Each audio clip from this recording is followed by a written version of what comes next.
El caso del Sacamantecas, un episodio oscuro en la historia del crimen en España, remonta a la segunda mitad del siglo XIX, cuando el temor y la superstición se mezclaban con la realidad de una sociedad marcada por la pobreza y la desesperación.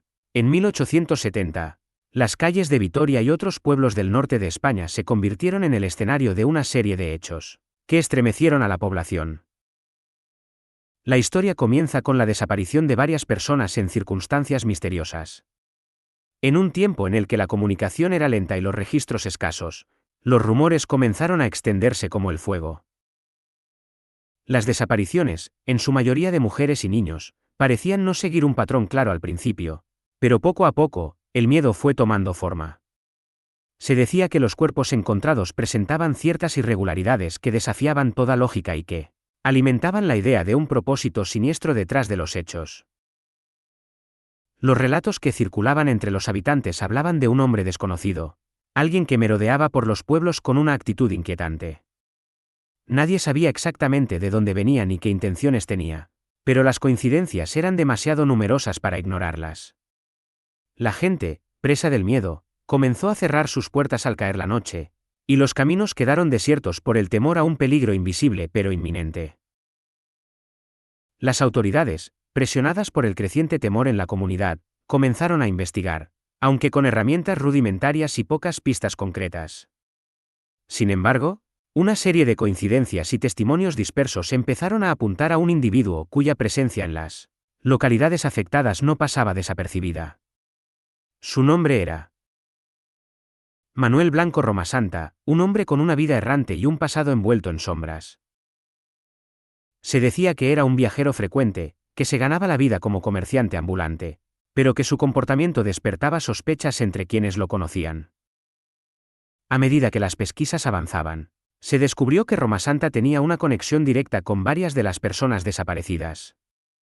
Sus explicaciones eran ambiguas, y en ciertos momentos incluso contradicciones surgían en su relato.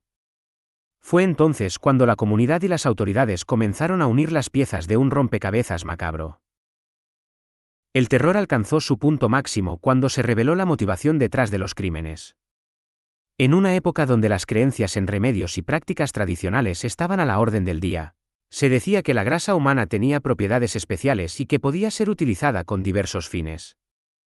La revelación de que los actos cometidos estaban relacionados con esta antigua superstición provocó indignación y horror en la sociedad. La caza de Romasanta se intensificó. Cada pueblo donde había dejado su rastro se unió en la búsqueda, determinados a poner fin a su reinado de terror.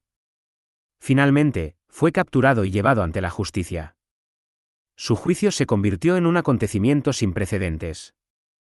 La sala se llenó de curiosos y periodistas, ansiosos por conocer cada detalle del caso. Las pruebas eran abrumadoras, pero lo que más impactó a la audiencia fue su propia declaración. Con una actitud perturbadoramente serena, ofreció explicaciones que dejaron a muchos atónitos. Algunos decían que sufría de un padecimiento mental que lo llevaba a actuar sin control, mientras que otros sostenían que simplemente se trataba de una mente calculadora y despiadada. Conforme avanzaba el juicio, se revelaron detalles aún más perturbadores. Testigos afirmaban haberlo visto en los alrededores de los lugares donde las víctimas fueron encontradas, y algunos aseguraban haber escuchado susurros en la noche sobre extraños rituales y oscuros pactos. Las evidencias acumuladas eran innegables, y aunque él intentó alegar que no tenía control sobre sus acciones, pocos creyeron en su historia. Se debatió durante semanas sobre su castigo. Algunos pedían su ejecución inmediata, mientras que otros argumentaban que debía ser estudiado, pues su mente parecía albergar algo más allá de lo comprensible. En última instancia, la decisión fue tomada: sería condenado a cadena perpetua.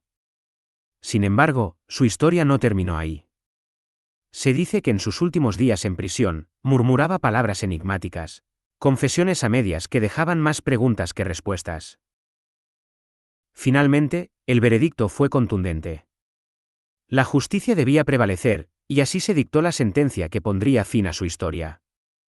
Sin embargo, el caso de El Sacamantecas nunca se borró de la memoria colectiva. A lo largo de los años, su nombre se convirtió en sinónimo de terror, y su historia se transmitió de generación en generación, envuelta en el misterio y el horror de los actos que cometió. Las leyendas en torno a Roma Santa crecieron con el tiempo. Se decía que su sombra aún vagaba por los pueblos donde había sembrado el miedo, y que, en las noches más oscuras, los viajeros podían sentir una presencia siguiéndolos en los caminos solitarios.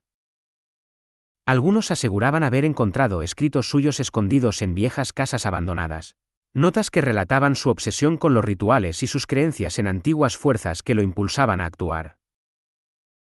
Incluso después de su muerte, la historia de Roma Santa se fue deformando, mezclándose con relatos de seres sobrenaturales.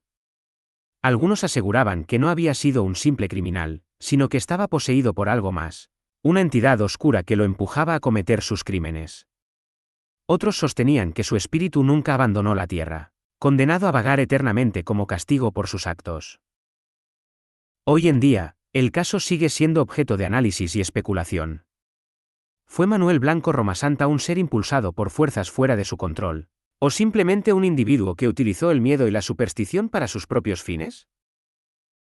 Nunca lo sabremos con certeza, pero lo que sí es innegable es que su legado sombrío persiste, recordándonos que la realidad, a veces, puede ser más aterradora que cualquier ficción.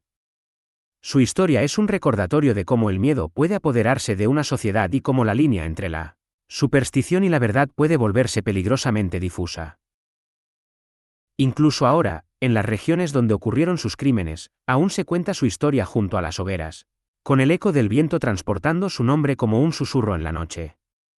Porque hay relatos que nunca mueren, y horrores que, aunque atrapados en el pasado, siempre encuentran la manera de volver a acecharnos en nuestros propios temores.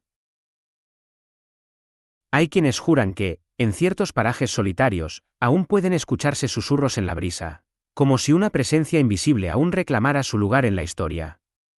Y aunque la modernidad ha sepultado muchas leyendas en el olvido, el caso de El Sacamantecas sigue presente en la memoria de aquellos que se atreven a recordarlo, como una advertencia de que el mal, a veces, se esconde en la figura más inesperada.